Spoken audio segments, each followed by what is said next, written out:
છેલ્લા કેટલાય મહિનાથી બંધ પડેલી પોરબંદર મુંબઈ અને પોરબંદર અમદાવાદની ફ્લાઇટ સેવા આજથી ફરી શરૂ થઈ। કેબિનેટ મંત્રી અર્જુન મોઢવાડિયાની ઉપસ્થિતિમાં નવા મુસાફરોનું સ્વાગત કરાયું। પોરબંદર ડિસ્ટ્રિક્ટ ચેમ્બર ઓફ કોમર્સના આગેવાનોએ પણ ખુશી વ્યક્ત કરી। સપ્તાહમાં એક વખત મુંબઈ અને અમદાવાદ માટે વિમાની સેવા શરૂ કરવા સ્થાનિક વેપારી, એનઆરઆઈ, માછીમારી ઉદ્યોગ સંબંધિત વેપારીઓને મોટો ફાયદો થવાની અપેક્ષા પણ છે।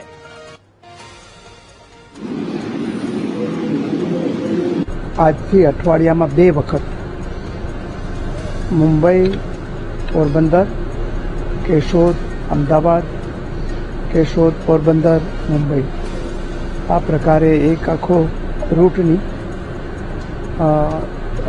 એલાયન્સ એરની એર સર્વિસ શરૂ થઈ છે।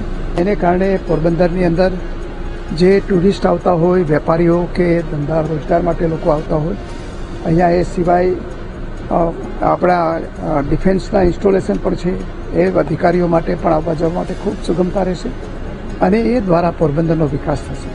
મેં એને સાહેબને આશીષભાઈને કીધું કે સાહેબ ચાલુ તો કર્યું તો બંધ ના થવા દેતા, વળી કંઈક મહિના દીની અંદર તમે પાછું બંધ કરી દેવો તો પાછું અમારે પહેલેથી એકથી ગોઠવો, એટલે જે કંઈ થયું છે એ માટે આપણા માટે બહુ સારું છે। બોમ્બેનું ચાલુ થઈ ગયું ને અમદાવાદનું ચાલુ થઈ ગયું।